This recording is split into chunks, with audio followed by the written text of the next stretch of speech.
Good morning students, मैं यश Husaini BSc first year की physics class में आपका स्वागत करता हूं।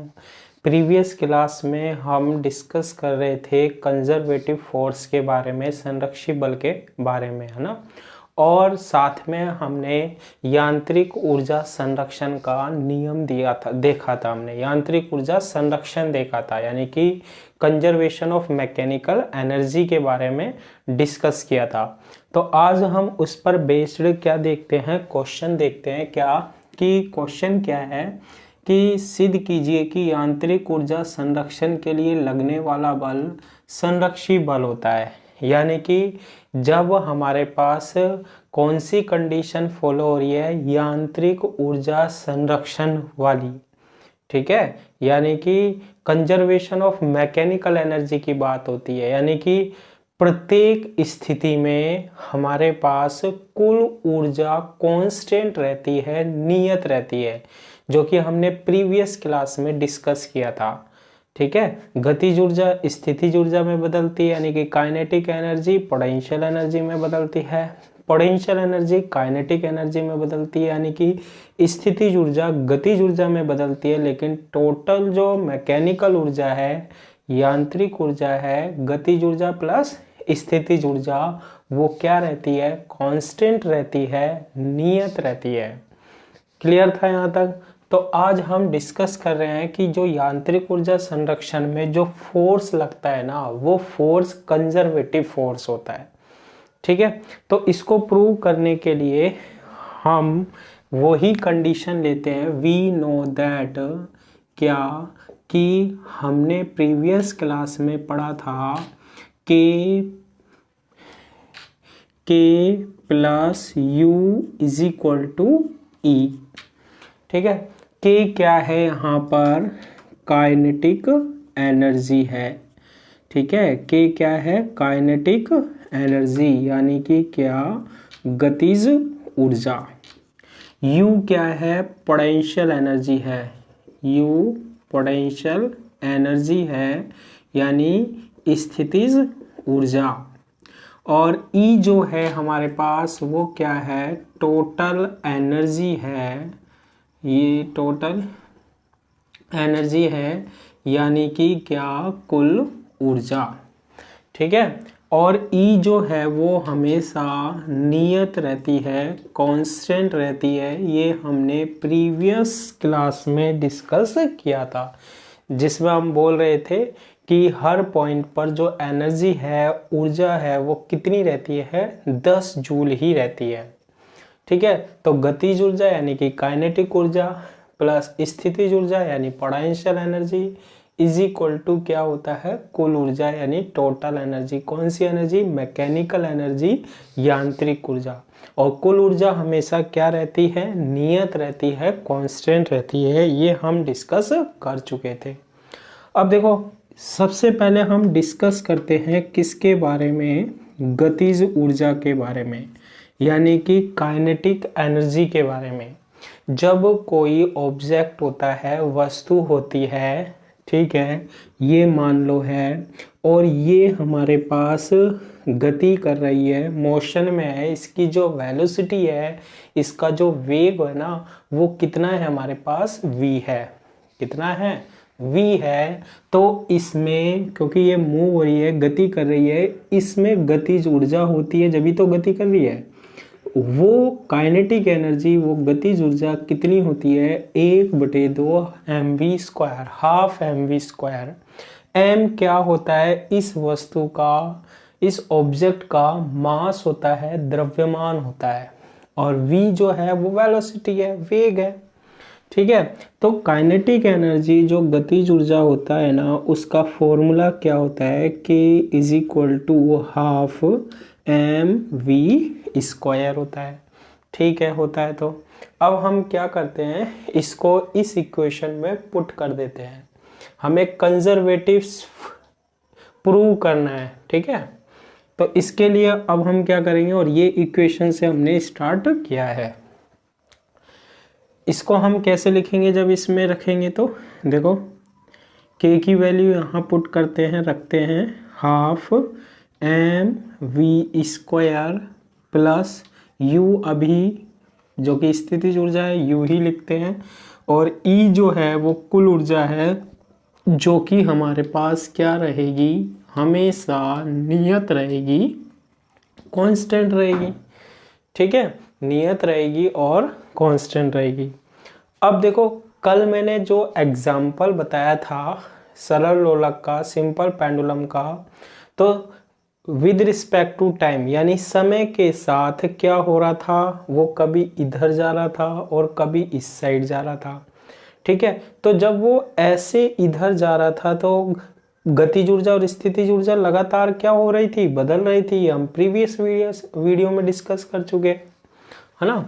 तो देखो हाफ mv² plus u is equal to क्या है, नियत है। अगर हम इसमें चेंजेस देखें यानी कि हम t के सापेक्ष क्या कर देते हैं, अवकलन करते हैं, यानी समय के सापेक्ष क्या हो रही है, ऊर्जा चेंज हो रही है।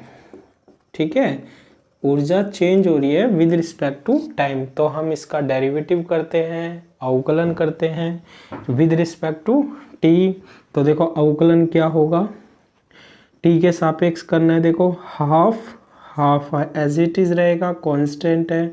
एम एज इट इज रहेगा, कांस्टेंट होता है। मास द्रव्यमान फिक्स रहेगा, ये जैसे 1 किलोग्राम की है, 2 किलोग्राम की है, फिक्स रहता है। वी चेंज हो सकता है, जैसे गाड़ी जो है हम कभी तेज चलाते हैं, धीमे चलाते हैं, तो वेलोसिटी जो होती है उसकी, यानी वेग जो होता है वो घटता और बढ़ता होता है। 30 से 40 से चला रहे हैं ना, तो इसका हम अवकलन करते हैं समय के सापेक्ष टी के रिस्पेक्ट में। तो क्या होगा, v² का 2v, डेरिवेटिव क्या होगा 2v, और फिर v का करेंगे dv अपॉन क्या dt। ठीक है, अवकलन करना आपको आता ही होगा। प्लस इसका करेंगे क्योंकि स्थितिज ऊर्जा भी चेंज होती थी हमारे पास, पोटेंशियल एनर्जी भी चेंज हो रही थी, प्रीवियस वीडियो में हम डिस्कस कर चुके थे। इज इक्वल टू ये नियत यानी टोटल एनर्जी होती है, टोटल एनर्जी नियत है।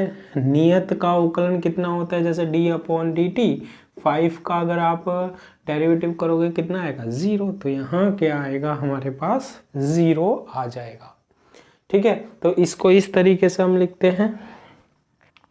2 से क्या कैंसिल हो रहा है, 2 कैंसिल हो रहा है, तो क्या बनेगा m into v dv upon dt plus du upon dt is equal to 0। ठीक है, तो इस तरीके से हम ये इक्वेशन बना लेते हैं। इजी है ना। अब देखो नेक्स्ट हम क्या करते हैं, इसको हम कैसे लिख सकते हैं। देखो हमारे पास v vector dot v vector, जब दो समान सदिश होते हैं, जब दो वेक्टर होते हैं, इक्वल वेक्टर होते हैं, ठीक है, उसमें कौन सा प्रोडक्ट देखते हैं हम, डॉट प्रोडक्ट देखते हैं, अदिश गुना देखते हैं। तो ये किसके इक्वल होता है, v² के। ये तो हम पढ़ते हैं a vector dot a vector, जैसे हम लिखते हैं a vector dot a vector किसके इक्वल होगा, a² के। ठीक है, तो देखो यहाँ पर भी ये v है और ये भी v है, दोनों क्या है हमारे पास इक्वल ही है, वेग ही तो है ये क्या है, वेग है। तो इसको हम ऐसे लिख सकते हैं, देखो m, और यहाँ लिख सकता हूं मैं v वेक्टर डॉट और dv upon dt, d vector upon dt, dv सदिश अपॉन dt, क्योंकि वेग की दिशा एक ही होती है तो डॉट गुना में लिख लो। और इसको सोल्व भी करोगे ना, क्योंकि जैसे आपने पढ़ा होगा, जैसे a dot b is equal to क्या होता है, ab cos थीटा। ठीक है, तो v vector dot dv vector को आप सोल्व करोगे तो v वेक्टर का परिमाण, v सदिश का परिमाण क्या होगा, v, dv सदिश अपॉन dt का परिमाण dv अपॉन dt, और cos थीटा क्या होगा, देखो वेग तो एक ही दिशा में होगा ना, v और v की दिशा एक ही होगी, तो थीटा कितना होगा 0, और cos 0 की वैल्यू कितनी है 1। तो क्या लिख सकते हैं, v into dv upon dt को इस तरीके से शो कर सकते हैं हम। तो v into dot product dv vector upon dt। Plus D U upon D T, ये D U upon D T और इज इक्वल टू क्या, ज़ीरो। ज़ीरो के क्या आ गया, इक्वल आ गया। इसे हम डिनोट करते हैं इक्वेशन फर्स्ट से। बन जाएगी इक्वेशन फर्स्ट, बिल्कुल बन जाएगी। अब देखो इतना करने के बाद हम क्या कर सकते हैं, जब ये इक्वेशन बन जाएगी तो हम बात करते हैं U क्या है, स्थितिज ऊर्जा है, पोटेंशियल एनर्जी है। U क्या है, स्थितिज ऊर्जा है। अगर स्थितिज ऊर्जा फंक्शन है किसका, एक्स वाई जेड का, ठीक है, किसका फलन है, एक्स वाई जेड, यानी स्थितिज ऊर्जा जो है ना वो एक्स वाई जेड पर, एक्स अक्ष के रिस्पेक्ट में भी है, वाई अक्ष के रिस्पेक्ट में भी, और जेड एक्स वाई जेड तीनों अक्ष के सापेक्ष है ना। तो ऐसी कंडीशन में हम इसका क्या करते हैं, आंशिक अवकलन करते हैं, पार्शियल डेरिवेटिव करते हैं, ठीक है। तो आंशिक अवकलन प्रीवियस वीडियो में भी कर चुके थे। कैसे लिखते हैं हम, डी यू। अब u का अवकलन होगा, डेरिवेटिव होगा किसके रिस्पेक्ट में, एक्स वाई जेड तीनों पर डिपेंड कर रहे हैं, ठीक है। किस पर डिपेंड कर रहा है, ये तीनों पर डिपेंड कर रहा है। तो क्या बनेगा बताओ, देखो करली u अपॉन करली x, ठीक है। करली को मैं डेल बोलता हूं तो del u upon del x, और फिर क्या dx प्लस फिर curly u upon curly y into क्या dy, मैथ में बहुत किया है। फिर curly u upon curly z into dz। इस तरीके से हम किसकी वैल्यू लिखते हैं, du की, जब हमने क्या किया है, आंशिक अवकलन किया है, पार्शियल डेरिवेटिव किया है, ठीक है। कर लेते हैं, ठीक है। अब देखो जब हमारे पास इतना हो जाता है ना तो इस इक्वेशन को हम और भी चेंज करते हैं। कैसे, हम dt से डिवाइड कर देते हैं, dt से डिवाइड करने पर तो क्या बनेगा, देखो du अपॉन dt, यानी कि पोटेंशियल एनर्जी स्थिति ऊर्जा जो है वो अगर हमारे पास समय के साथ चेंज हो, change with respect to time, du upon dt, तो क्या बनेगा del u upon del x into d x upon D t का डिवाइड हो गया, plus del u upon del y, इसमें भी dy upon D t, plus del u upon del z into d z upon D t. तो इस equation में हमने क्या किया है, dt से डिवाइड कर दिया।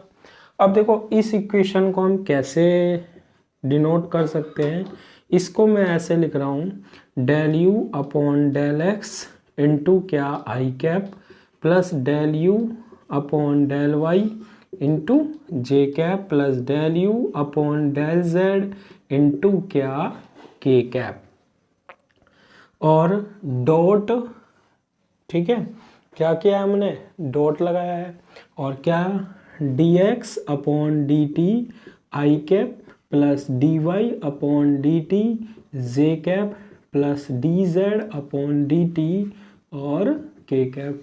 ऐसा मैंने इस इक्वेशन को इस तरीके से कैसे लिख दिया, देखो मैंने लगाया है डॉट, ठीक है। जब भी डॉट प्रोडक्ट होता है ना तो आई कैप को आई कैप से मल्टीप्लाई करते हैं और इसकी वैल्यू होती है 1, जे कैप को जे कैप से इसकी वैल्यू होती है 1, और के कैप को के कैप से डॉट प्रोडक्ट करते हैं और उसकी वैल्यू भी 1 होती है ना।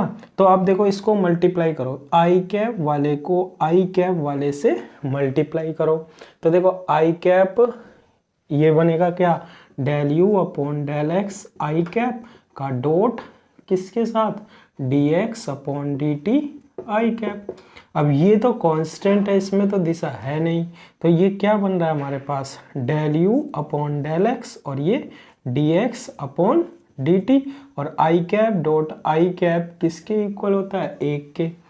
तो जब इसको मल्टीप्लाई करेंगे तो वापस देखो del u upon del x dx upon dt बन गया या नहीं बन गया, बन गया। ऐसे जे कैप को जे कैप से मल्टीप्लाई करेंगे तो ये बन जाएगा, के कैप को के कैप से मल्टीप्लाई करेंगे, डॉट गुना कराएंगे तो ये बन जाएगा।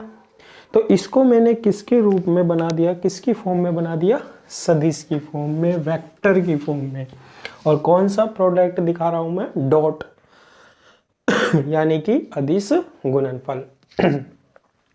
अब देखो इसको हम कैसे लिख सकते हैं, इसको ऐसे लिख सकते हैं du upon D T is equal to, ठीक है, डेल अपॉन डेल एक्स और I cap plus del upon del Y into J cap plus del upon del Z into क्या, के कैप, और बाहर क्या, यू। इसमें तीनों में से क्या कॉमन ले लिया मैंने, u, तो u कहाँ आ जाएगा हमारे पास, बाहर आ जाएगा। और डॉट, अब समझना यहाँ पर देखो dx upon D T I cap है ना, ये x क्या है, डिस्प्लेसमेंट है, विस्थापन है, और dx अपॉन डी टी क्या कहलाता है, विस्थापन में समय के साथ परिवर्तन, वेग कहलाता है, वेलोसिटी कहलाता है ना। तो dx upon D T, v क्या होता है आपने पढ़ा होगा, dx अपॉन डी टी होता है विस्थापन में समय के साथ परिवर्तन, वेग कहलाता है, displacement with respect to time. Acceleration या त्वरण क्या होता है, dv अपॉन डी टी, ये तो हम बहुत डिस्कस कर चुके हैं पहले ही। तो इसको हम क्या लिख सकते हैं, वेग है ये, वेलोसिटी है, कौन सी डायरेक्शन में, x डायरेक्शन में, इनटू क्या, आई कैप, प्लस ये y अपॉन टी, ये कौन सी डायरेक्शन में होगा, y डायरेक्शन में, और v z क्या, k कैप। तो ये x अक्ष की दिशा में वेग, y अक्ष की दिशा में वेग, और z अक्ष की दिशा में क्या हो गया, वेग हो गया, वेलोसिटी हो गई। ठीक है, अब देखो du upon D T is equal to, इसे हम क्या बोलते थे, डेल्टा, कल ही बताया ये वाला ना, और क्या आ रहा है, u, फिर डॉट, और ये देखो ये इसके तीन कंपोनेंट है, x, y और z, इसे हम क्या लिख सकते हैं, v वेक्टर लिख सकते हैं। क्या लिख सकते हैं, v वेक्टर। कोई भी हमारे पास वेक्टर है, सदिश है, उसके कितने कंपोनेंट होते हैं, कितने घटक होते हैं, तीन। v वेक्टर क्या है, v x i के प्लस v y j के plus v z k cap, पढ़ा है ना 11th क्लास में। जो वेग है, जो वेलोसिटी होती है, उसके कितने कंपोनेंट होते हैं, अगर वो वेक्टर है तो, सदिश है तो तीन, x अक्ष की दिशा में, y अक्ष की दिशा में, और z अक्ष की दिशा में। ठीक है, तो ये बन गई इक्वेशन नंबर क्या, सेकंड। बना लेंगे, इक्वेशन नंबर क्या बन गई हमारे पास, सेकंड बन गई। अब देखो आगे और सोल्व करते हैं इसको। From equation first and second, यानी कि इक्वेशन फर्स्ट और सेकंड से हम क्या देख रहे हैं, देखो m आ रहा है, ठीक है, तो हम क्या लिखेंगे, m लिख देंगे। फिर v वेक्टर आ रहा है तो v सदिश लिख देंगे, डॉट, फिर dv सदिश अपॉन dt आ रहा है, dv वेक्टर अपॉन dt लिख देंगे, प्लस du अपॉन dt की वैल्यू क्या है, delta u dot v dash, sorry v vector, और इज इक्वल टू क्या, 0। यानी इक्वेशन 2 को किस में पुट कर दिया, किस में रख दिया, इक्वेशन फर्स्ट में रख दिया। अब देखो इसको हम कैसे सोल्व कर सकते हैं, देखो डॉट प्रोडक्ट में क्या होता है, a डॉट b जो होता है ना, वो b डॉट a के क्या होता है, इक्वल होता है, ये भी हम जानते हैं, है ना। तो देखो इसको मैं ऐसे लिख सकता हूँ, v वेक्टर डॉट m को, m क्या है, m द्रव्यमान होता है, मास होता है, जो कि अदिश होता है, स्केलर होता है, तो इसके साथ भी लिख सकते हैं, इसके साथ भी। मैंने तो v को अकेला लिख लिया, m को इसको दे दिया, ये ले लो भैया, m तुम ले लो, ले लिया भैया। फिर v वेक्टर को मैं पहले लिख लेता हूँ, कोई दिक्कत नहीं है, अदिश गुणनफल में कैसे ही पहले और बाद में लिख लो, ठीक है, स्केलर प्रोडक्ट में।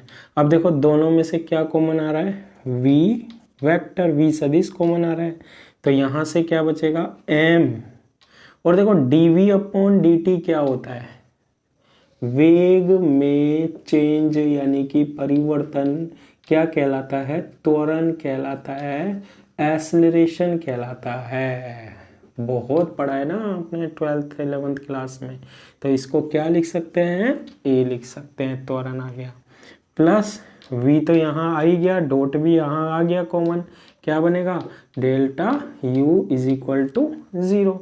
फिर हमारे पास न्यूटन सेकेंड लॉ क्या कहता है, न्यूटन का द्वितीय नियम क्या कहता है भैया, कि जो बल होता है ना वो F इज इक्वल टू क्या होता है, ma होता है। तो v वेक्टर डॉट, इसकी जगह हम क्या लिख सकते हैं, F plus delta u is equal to 0। अब देखो इसमें दो है, एक तो v है और एक ये टर्म है। v जो है ना वो कभी भी 0 नहीं होगा, क्योंकि हमारे पास कौन सी ऊर्जा है, गतिज ऊर्जा है, इसलिए वेग जो है, वेलोसिटी है, वो 0 नहीं हो सकता। फिर कौन सी टर्म बची, F प्लस डेल्टा u 0 होना चाहिए, और ये 0 हो गया तो F की जो वैल्यू है ना वो डेल्टा u आ गई, जो कि हमने किसके लिए प्रूव किया था, कंजर्वेटिव फोर्स के लिए, संरक्षी बल के लिए। एक तरीके से संरक्षी बल की कंजर्वेटिव फोर्स की क्या बन गई है, कंडीशन बन गई। और हमें प्रूव भी यही करना है कि यांत्रिक ऊर्जा संरक्षण स्टार्टिंग कहाँ से करी थी, गतिज ऊर्जा प्लस स्थितिज ऊर्जा का योग नियत रहता है kinetic energy plus potential energy का, वहां से स्टार्टिंग करी थी, संरक्षी होता है, देखो संरक्षक की कंडीशन निकाल दी। यही हमें क्या करना था, यहाँ पर प्रूव करना था। तो ये जो क्वेश्चंस है ना ये एग्जाम में पूछे जाते हैं, ठीक है, सीधे सीधे, कि प्रूव दैट ये करना है या ये करना है। अब देखो एक क्वेश्चन और डिस्कस करते हैं हम, आया हुआ क्वेश्चन है यूनिवर्सिटी में, बार बार यूनिवर्सिटी में क्वेश्चन रिपीट होते हैं, ठीक है। 12th में 11th में तो हम पढ़ते थे, 12th में पढ़ते थे कि 2 या 3 साल में एक बार रिपीट होता है, यहाँ पर कंटिन्यूसली भी क्वेश्चन रिपीट होते रहते हैं। देखो क्वेश्चन क्या है हमारे पास, कि सिद्ध कीजिए कि देखो कितना इजी क्वेश्चन है और आया हुआ है यूनिवर्सिटी में। सिद्ध कीजिए कि F vector is equal to YZ I cap plus XZ J cap plus XY K cap संरक्षी बल है। एक आपको फोर्स की इक्वेशन दे रखी है, बल की इक्वेशन दे रखी है, और आपसे कहा है कि ये संरक्षी बल है, ये सिद्ध कीजिए, ठीक है। प्रूव दैट फोर्स, कौन सा force, F is equal to YZ I cap plus XZ J cap plus XY K cap क्या है, कंजर्वेटिव फोर्स है, ये हमें क्या करना है, प्रूव करना है। करेंगे, देखो कितनी जल्दी करते हैं प्रूव, बहुत ही इजी है प्रूव करना। अच्छा सबसे पहले आप संरक्षी बल होता है ना उसके लिए कंडीशन बता दो बस। संरक्षी बल है या जो कंजर्वेटिव फोर्स होता है ना उसकी कंडीशन मैंने आपको कल बताई थी कि कोई भी अगर फोर्स है, कोई भी बल है, अगर वो संरक्षी है तो उसका कर्ल का मतलब होता है क्रॉस मल्टीप्लिकेशन किसके साथ, क्रॉस गुना किसके साथ, डेल्टा के साथ। ये अगर 0 आ जाए, किसी भी बल का क्रॉस गुना डेल्टा के साथ क्या आ जाए, 0 आ जाए, तो ये जो बल होगा ना वो कौन सा बल होगा, कंजर्वेटिव फोर्स होगा, संरक्षी बल होगा। तो बस आप ये कर्ल निकाल के देख लो, और ये अगर 0 आ गया तो कंजर्वेटिव फोर्स होता है। चलो पहले डेल्टा की वैल्यू भी मैं बता देता हूँ, रट जाएगी आपके, ताकि जब आप इलेक्ट्रोमैग्नेटिज्म पढ़ोगे तो वहाँ बहुत काम में आने वाली है, ठीक है। ये बुक पहले हम इसलिए पढ़ रहे हैं, थोड़ी टफ पड़ती है ना। I cap del upon del X plus J cap del upon del Y plus K cap del upon del Z. ठीक है, अब निकालते हैं हम delta cross F. Delta cross F निकालते हैं। तो देखो डेल्टा की वैल्यू ये होती है I cap del upon del X plus J cap del upon del Y plus K cap del upon del Z. और इसका क्रॉस मल्टीप्लिकेशन, क्रॉस गुना किसके साथ, एफ क्या है, Y Z I cap plus X Z J cap plus X Y K cap. Clear है, कुछ नहीं किया मैंने, सीधा सीधा लिखा। अब देखो इसको हम सारणिक से सोल्व करते हैं, ये भी मैंने आपको बताया था 12th क्लास में, 11th क्लास में क्वेश्चन किए थे ना, मैथ में भी पढ़ा है आपने। देखो दोनों में कॉमन क्या है, आई जे के, तो क्या लिखते हैं आई कैप जे कैप के कैप। फिर इसका आई कैप का कोफिशिएंट या गुणांक क्या है, डेल अपॉन डेल एक्स, जे कैप का क्या है del upon del Y, K cap का क्या है डेल अपॉन डेल जेड। उसके बाद यहाँ आई कैप का गुणांक क्या है, कोफिशिएंट क्या है वाई जेड, एक्स जेड और एक्स वाई है। ठीक है, यहाँ तक सोल्व हो गया। Del cross F is equal to, तो सबसे पहले हम आई कैप की वैल्यू निकालते हैं। ये तो हम क्या छोड़ देते हैं, रो और ये कॉलम, इसको इससे मल्टीप्लाई कराएंगे, क्या बनेगा डेल अपॉन डेल वाई और इनटू क्या एक्स वाई।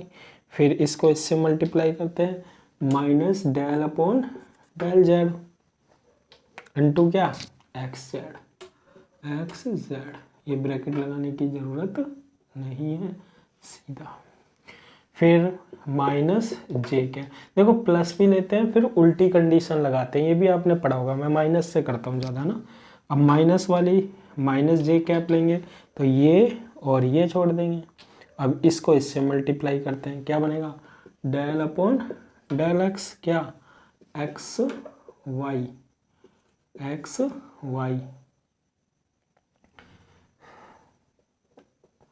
फिर माइनस कौन सा ले रहे हैं ये, और इसको इससे डेल अपॉन डेल जेड और वाई जेड। फिर के कैप प्लस के कैप, और इसको छोड़ देते हैं, ये वाला कॉलम और रो, ये कॉलम गया ये। अब इसको इससे मल्टीप्लाई कराते हैं del upon del X Z और del upon del Y Z minus del upon del Y into क्या वाई जेड। तो डेल क्रॉस एफ निकाल रहे थे हमारे पास हम, तो देखो क्या आएगा, सबसे पहले आई कैप होगा। देखो ये जो अवकलन है, ये जो डेरिवेटिव है विद रिस्पेक्ट टू वाई है, तो x कांस्टेंट होगा, x का तो होगा नहीं, और y के रिस्पेक्ट में कितना होता है अवकलन एक, फिर कितना है माइनस। अब ये z है तो x तो इसमें क्या हो गया कांस्टेंट, और z का z के रिस्पेक्ट में अवकलन del Z upon del Z की वैल्यू 1, तो यही बचेगा। फिर आ गया माइनस जे कैप। अब देखो इसमें x के रिस्पेक्ट में y तो क्या रहेगा कांस्टेंट, और x का x के रिस्पेक्ट में 1, फिर आ गया माइनस y इसमें कांस्टेंट है क्योंकि अवकलन z के सापेक्ष है, तो z का z के रिस्पेक्ट में 1 लिखने की जरूरत नहीं है, प्लस के कैप। x का होगा z कांस्टेंट होगा, x का x के रिस्पेक्ट में 1 माइनस z क्या है हमारे पास कांस्टेंट होगा, और y का y के रिस्पेक्ट में 1 होगा। ठीक है, तो देखो x minus X 0, y minus Y 0, z minus Z 0, तो delta cross f is equal to क्या आ गया हमारे पास 0 आ गया। यानी कि जो हम ये फोर्स लेकर चले थे ना, उसका कर्ल क्या आ गया 0 आ गया। और यदि कर्ल 0 आ जाए तो ये जो फोर्स होगा ना हमारे पास, वो कौन सा फोर्स होगा, कौन सा बल होगा हमारे पास, संरक्षी बल होगा, कंजर्वेटिव फोर्स होगा। तो यही हमें प्रूव करना था कि प्रूव दैट ये जो बल है ये संरक्षी बल है। तो ये कौन सा बल है, ये हमारे पास संरक्षी बल है, कंजर्वेटिव फोर्स है, क्योंकि इसका कर्ल क्या आ रहा है, 0 आ रहा है। ठीक है, तो आज की क्लास के लिए इतना ही। Thank you.